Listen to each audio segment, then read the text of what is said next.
Hi everyone and welcome back to my channel Think Smart. So अपने last videos में मैंने आपसे बात की थी लिक्विड म्यूचुअल फंड के बारे में और एसटीपी क्या होता है उसके बारे में। तो आज की वीडियो में मैं आपसे बात करने वाली हूँ एसआईपी एंड लमसम के बारे में। सो विच इज़ बेटर, एसआईपी और लमसम। सो हम इनके एडवांटेजेस देखेंगे या फिर क्या इनमें डिसएडवांटेज है वो डिस्कस करेंगे आज के वीडियो में। और आपके लिए क्या बेटर है, एसआईपी या फिर लमसम, और लमसम अगर बेटर है तो किस वे में आप कर सकते हैं, क्या क्या बेनिफिट है या क्या क्या ड्रॉबैक है, हम सब इस वीडियो में डिस्कस करने वाले हैं।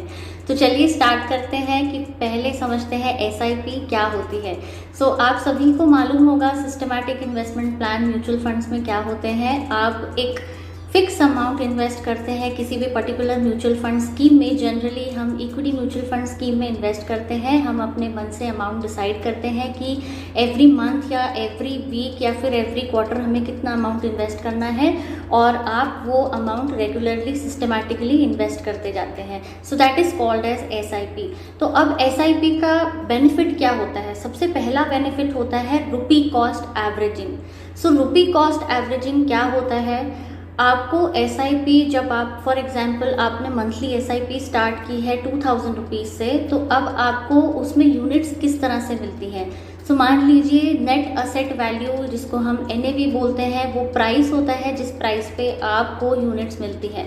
तो मैं एक सिंपल से एग्जांपल से आपको समझाती हूँ। जैसे कि आपने एक स्टॉक परचेज किया है, फॉर एग्जांपल XYZ कोई भी कंपनी का आपने स्टॉक परचेज किया है, और वो स्टॉक की जो प्राइस है वो है 10 रुपये, और आपके पास इन्वेस्ट करने के लिए है 500 रुपये।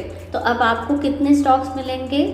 500 divided by the stock price which is 10, तो आपको मिलेंगे 50 स्टॉक्स। तो इसी तरह से एसआईपी में भी अगर आपके पास में 2000 रुपीज़ है पर मंथ इन्वेस्ट करने के लिए और उसकी एनएवी है 10 रुपीज़, तो आपको 200 यूनिट्स अलॉट हो जाती है। अब रुपी कॉस्ट एवरेजिंग क्या होता है? हर मंथ जो आपका 2000 रुपीज़ इन्वेस्ट हो रहा है वो डिफरेंट एनएवी पे इन्वेस्ट होता है। सो फॉर एग्जांपल आपकी एनएवी आज है ₹10, बट आगे जाके मार्केट फॉल हुआ और आपको पैनिक आ जाएगा कि अब तो मेरा पैसा डूब जाएगा या मैं लॉस में आ जाऊंगा या लॉस में आ जाऊंगी।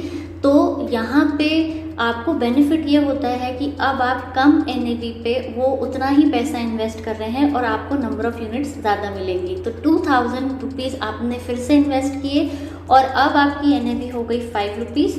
तो आपको जो मिलने वाली इसमें यूनिट्स होंगी वो कितनी होंगी? वो होंगी 400 यूनिट्स, यानी कि जस्ट डबल।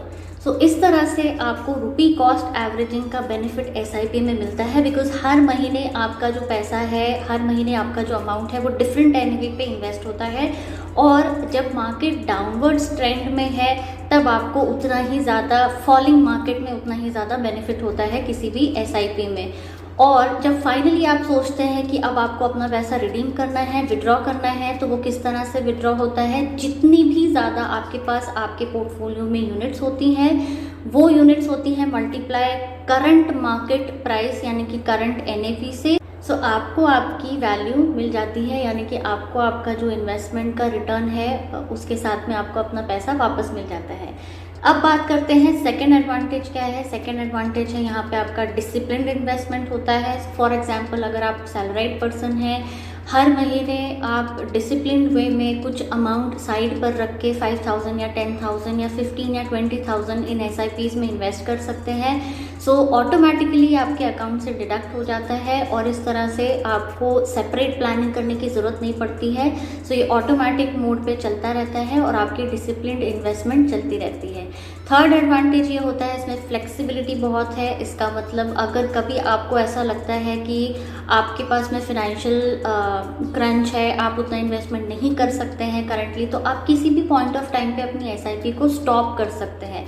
सो स्टॉप करने का आपको कोई पेनल्टी यहाँ पे चार्ज नहीं होता है, तो आप किसी भी टाइम पे अपना एसआईपी स्टॉप कर सकते हैं और वापस जब भी आपको ऐसा लगता है तो आप उसमें री इन्वेस्टमेंट कर सकते हैं। तो ये तो था एसआईपी के बारे में सारा एडवांटेजेस, बट अब हम डिस्कस करते हैं लमसम इन्वेस्टमेंट के बारे में। सो लमसम क्या होता है?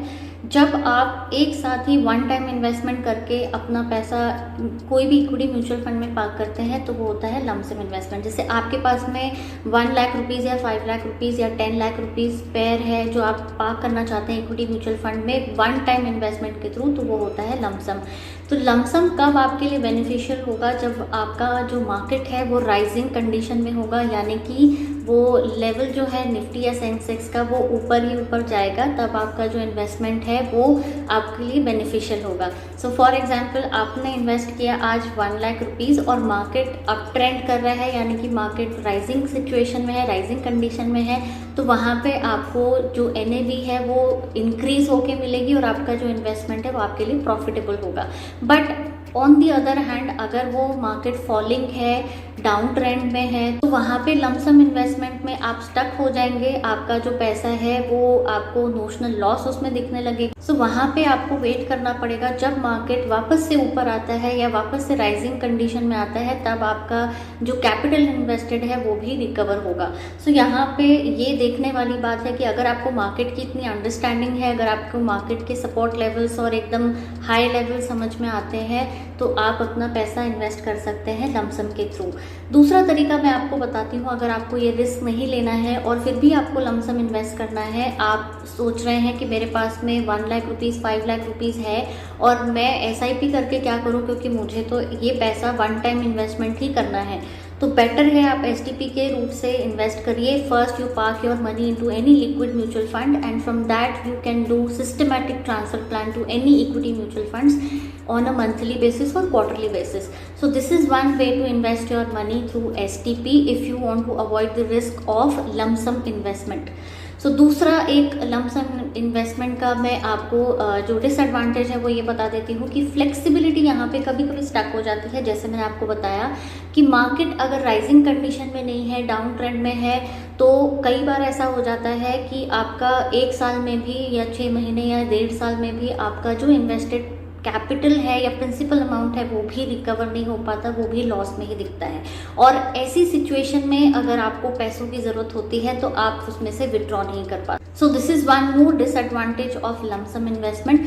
थर्ड मैं आपको बता देती हूँ, there is one exit load, जहाँ पे इक्विटी म्यूचुअल फंड्स में नॉर्मली 1 ईयर के पहले अगर आप पैसा विड्रॉ करते हैं तो वहाँ पे आपको एक एग्जिट लोड चार्ज होता है। सो इमीडिएटली अगर आपको कभी पैसों की ज़रूरत पड़ जाती है तो आपका जो लमसम इन्वेस्टमेंट है वो स्टक हो सकता है और आपको एक एग्जिट लोड का प्राइस पे करके ही उसमें से एग्जिट करना पड़ेगा या फिर रिडीम करना पड़ेगा। Last thing, if you would like to invest through lump sum route, then आपका जो इन्वेस्टमेंट होराइजन होता है वो एटलीस्ट 5 ईयर्स का होना चाहिए, बिकॉज मार्केट में इतनी वोलेटिलिटी होती है, कभी अपसाइड कभी डाउन साइड। सो आपको जो रिटर्न्स चाहिए, जितना आपका एक्सपेक्टेड रिटर्न्स है वो आपके over a period of time यानी कि 5 ईयर्स के टाइम में या उससे भी ज़्यादा के टाइम में आपको एक्सपेक्टेड रिटर्न्स आ सकते हैं। बट 6 महीने, साल भर, 1.5 साल should not be considered as investment horizon.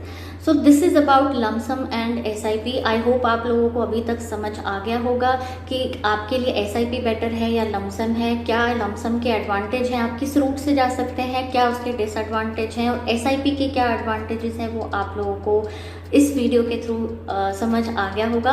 और अगर आपको मेरी वीडियोस पसंद आ रही हैं तो आप प्लीज़ कमेंट सेक्शन में मुझे कमेंट करके बताइए, और ये भी बताइए कि आप कौन से टॉपिक के ऊपर और इन्फॉर्मेशन चाहते हैं, तो मैं अपने नेक्स्ट वीडियोस में उस टॉपिक के ऊपर बात करूँगी।